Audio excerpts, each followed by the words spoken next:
Our final guest for today is Ernst Van Biljon, former prosecutor. Correct. Now a major focus on occupational health and safety.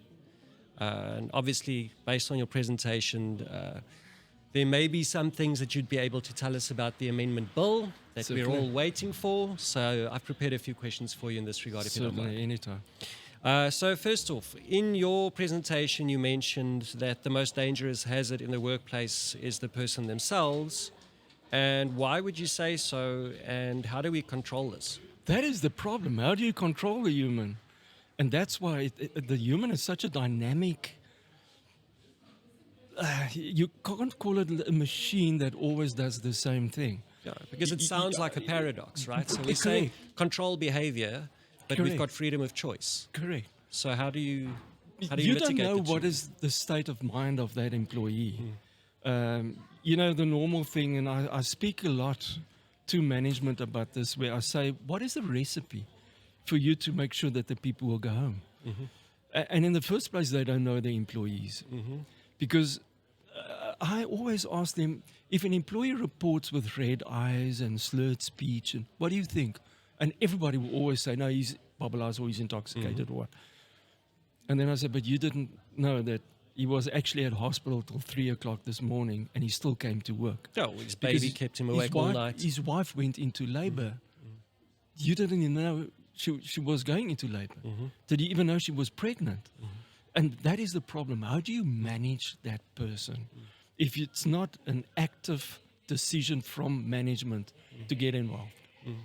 That is the big challenge with, because you can expect anything from the human. The human, you know what, you can provide the healthiest and safest work environment in the world.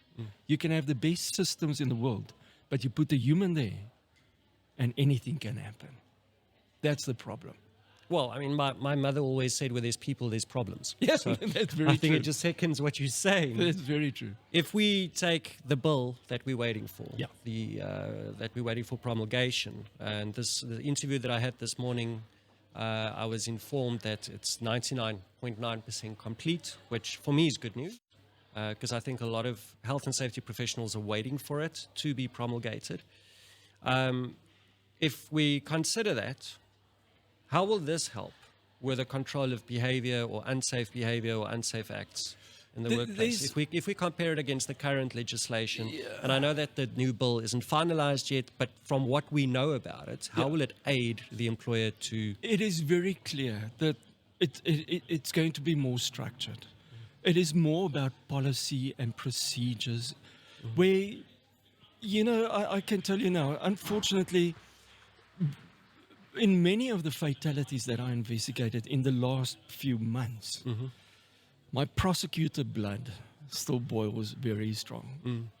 Because in no uncertain terms do I tell the people, but you killed this person. So in terms of the law as such, it's easy to say you've got to provide a healthy and a safe work environment. You've got to do a risk assessment. You've got to give an SOP. It's very easy to do that. But now I've also seen the standard of the documents. And now in terms of the new bill, it is going to standardize it according to a standard. You can call it the ISO standard. There are all these rules involved. You've got to comply to policy procedures. You've got to monitor.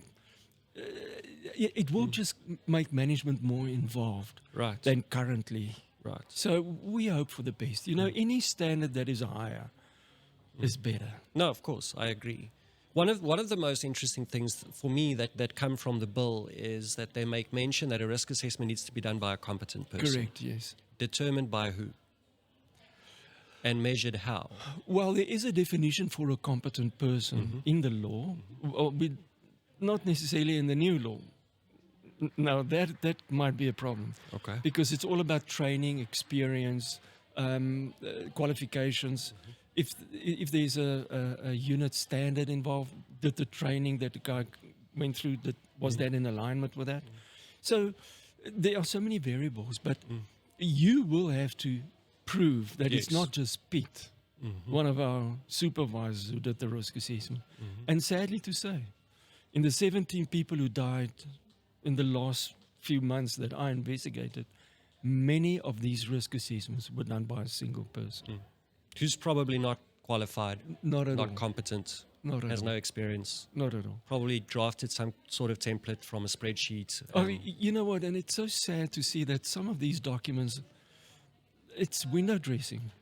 What happens in that risk assessment is not necessarily what's happening on the floor. So it's sad. We're losing the plot. And that's why I hope and pray that with a new OHS bill, that there will be more energy, more alignment, Right, more involvement. right. Yeah. The focus and emphasis on the application and evidence of maintenance of a health and safety management system in, I believe it's now Section 7 and Section 8 that the new bill mentions. Correct. What can you tell us about that? Why the shift from just doing a risk assessment Yeah. the way it is now, according to what the Act is asking? I think it's Section 82D. I might be mistaken. Section 82D says the employer shall establish what hazards are attached to any work. There we go. And now in the new legislation, there's this move and the shift towards a health and safety management system. And you've got to prepare a risk management plan. Right. Now, you've got to remember, a risk is the result of a hazard. Like, for example, if you work at heights, you can fall. That's the risk. And now for every activity in a workplace where a person can fall, you will have to prove how do you manage that. So, and then if you look at the bill, it also includes hazards. So when you look at the bill, you can see the intention is there just to raise the bar, just to get more involvement and to dig deeper. So I know a lot of people are very negative about the bill. I'm actually very positive. I'm also very optimistic. Yeah. And the one thing that I'm very optimistic about, especially if we consider the mention of risk, hazard, the risk assessment competence that's attached to that, the mention of health and safety management system, is the mention of control. Correct. That no work can be done unless the necessary controls have been implemented according to such plan, that risk Correct. management plan. Correct. Which, again, goes back to the quality of the risk assessment. And that excites me. Exactly. Because you've got a superficial type of risk assessment. How do you control it? And the controls that you put in place is going to be, 10% of the actual problem that you've got. Right. So I'm really excited.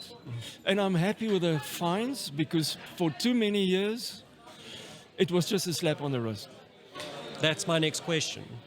So what can we expect in terms of the escalation, in terms of consequences from the current Act as it stands towards the new bill? Well, you know what? It's very clear that the non-compliance in terms of the current legislation, the maximum is a fine of 50,000 rand for 1 year. Now, for big organizations, what is 50,000? Pocket change. Exactly. Is 5 million better? They can still pay that. But connected to that, the danger of going to jail for 5 years, I hope that is going to be more in alignment. So basically what they also try to do is to bring the new OHS bill in alignment with the Mines Health and Safety Act. Because there was always this difference. Mine Health and Safety Act, the penalties are in the millions, but the OHS Act was always 50,000. So it's about time that they had to review this, for sure. Right. What are your thoughts on the administrative fines that can be imposed? I'm very worried. Why? Because now the Department of Employment and Labour will become like a traffic officer. Sure. He's going to get in there with a ticket book. May show up unannounced. Unannounced.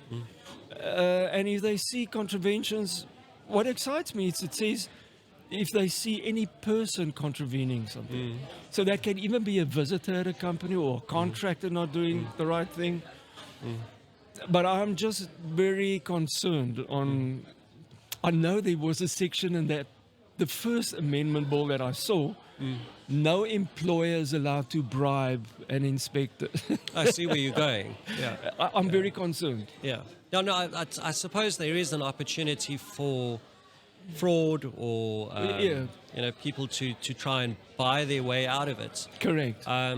But naturally, I mean, you mentioned a traffic officer. Any fine that's offered or imposed can be challenged. Correct. So there's still an opportunity for the employer or the employee or the person to go to court to say, look, Correct. I don't feel that this is reasonable. This is just actually or speeding up the process. If a person is being prosecuted, he can pay admission of guilt, and that's done and dusted.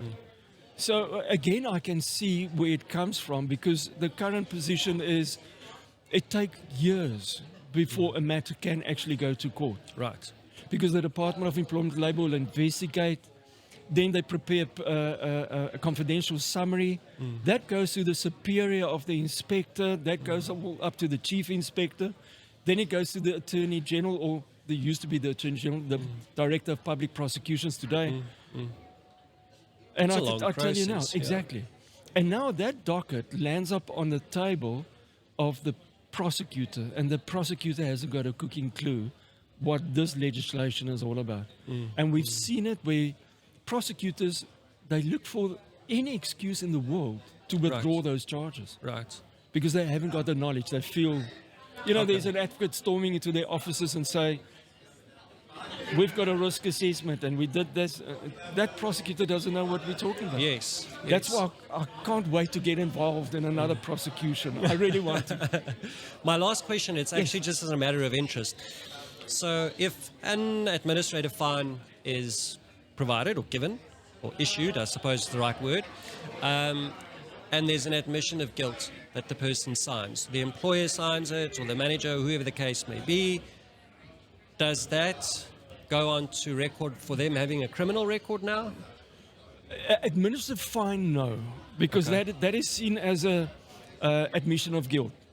Even if it's an employer responsibility to make sure that, and the employer representative is a 16.1. Correct. Remember, you get a criminal record once you're convicted in court. Right. And they take your fingerprints. Oh, I see. Then we've got you on the SAKB, and then you've got a criminal record. But now in this particular case, you will get a summons, a ticket.